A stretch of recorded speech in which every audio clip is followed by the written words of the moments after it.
Hello friends, कैसे हैं आप लोग। उम्मीद है फिट हैं, लाइफ एंजॉय कर रहे हैं।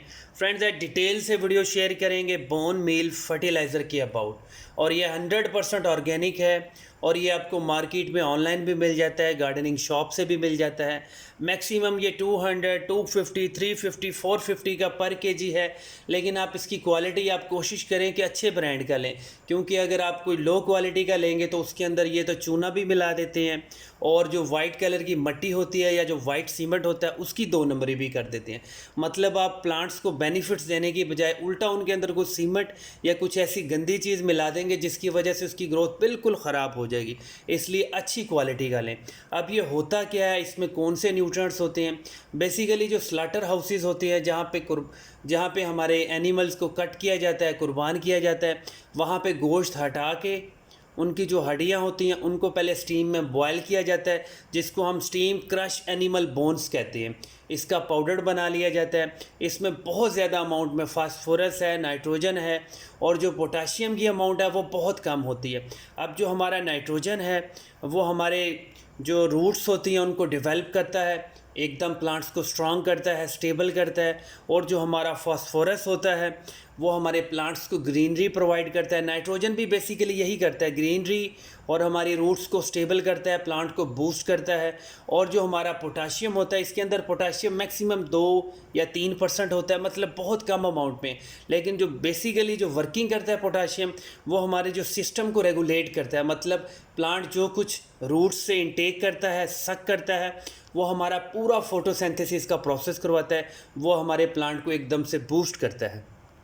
और बोन मील फर्टिलाइज़र का जो पाउडर होता है ये 100% ऑर्गेनिक होता है। इसको आप कोशिश करें उसी वक्त यूज़ करें जब आप बड़े प्लांट को या बेबी प्लांट्स को ट्रांसप्लांट करने जा रहे हैं।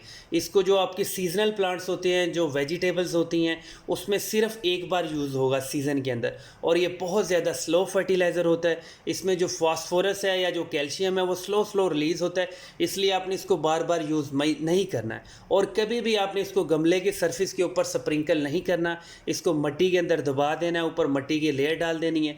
जब आप पानी देंगे तो ये खुद से पेनिट्रेट हो जाएगा, गमले को अच्छे से प्रोवाइड करेगा न्यूट्रिएंट्स। लेकिन आपने इसको गमले की सरफेस के ऊपर स्प्रिंकल नहीं करना। अगर आप ऐसा करेंगे तो इसको बहुत ज़्यादा अटैक होगा इंसेक्ट्स का। चींटियाँ, कीड़ियाँ, सेंटीपीड्स बहुत ज़्यादा इसकी तरफ अट्रैक्ट होंगे। फिर आपको बार बार कोई पेस्ट कंट्रोल भी करना पड़ेगा, लेकिन मतलब आपको 2 इन एक्शन करना पड़ेगा और बहुत सारे मसाइल होंगे।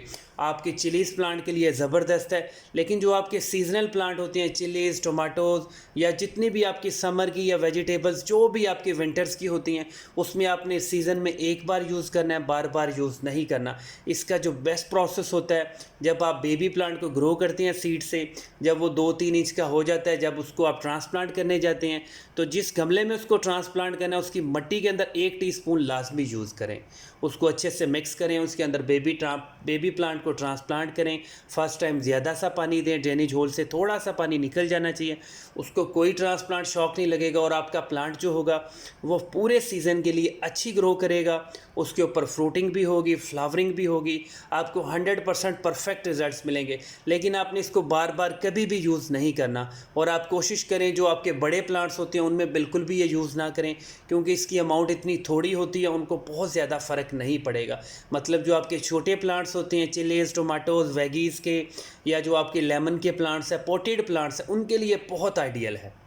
और अगर आप चाहें तो इसको घर पे भी बना सकते हैं। मुर्गियों की हड्डियाँ या जो आपके बड़े छोटे जानवर होते हैं, कट्टा कट्टी, गाय, बकरी, भैंस, उसकी जो हड्डियाँ होती हैं आप उससे भी बना सकते हैं। ये जो मीट शॉप होती है वहाँ पे बहुत सारी अमाउंट में आपको हड्डियाँ मिल जाती हैं। उसको आप पानी में सोक कर दें, गर्म पानी में एक बार सोक कर दें, उसके बाद ड्राई करें और उसके बाद क्रशर से उनको ग्राइंड भी कर सकते हैं। मतलब आप होममेड भी बना सकते हैं, लेकिन थोड़ा सा डिफ़िकल्ट है। अगर आप बाज़ार से ले लें तो फिर भी कोई इशू नहीं है, इतना ज़्यादा एक्सपेंसिव नहीं है। 200 का 250 का पर केजी मिल जाता है। इसमें कैल्शियम की अमाउंट भी बहुत ज़्यादा होती है। जो इसमें मेन चीज़ हमें चाहिए होती है वो होता है हमारा फास्फोरस।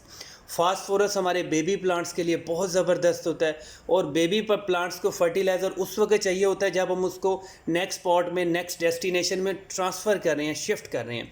अब ये हमारे चिलीज़ के प्लांट हैं, इनको हम जहाँ जहाँ शिफ्ट करेंगे उसमें हम बोन मील भी इस्तेमाल कर सकते हैं, फ़िश फर्टिलाइज़र भी इस्तेमाल कर सकते हैं, ब्लड मील भी इस्तेमाल कर सकते हैं। ये तीनों चारों फर्टिलाइज़र ऑर्गेनिक हैं और इनको आप कभी भी इंडोर प्लांट्स में कभी भी ऐड मत करें जो आपके बेडरूम में हो, ड्राइंग रूम में हो, वहाँ पे इसकी थोड़ी सी गंदी स्मेल भी होती है, इसलिए आप इसको आउटडोर करें।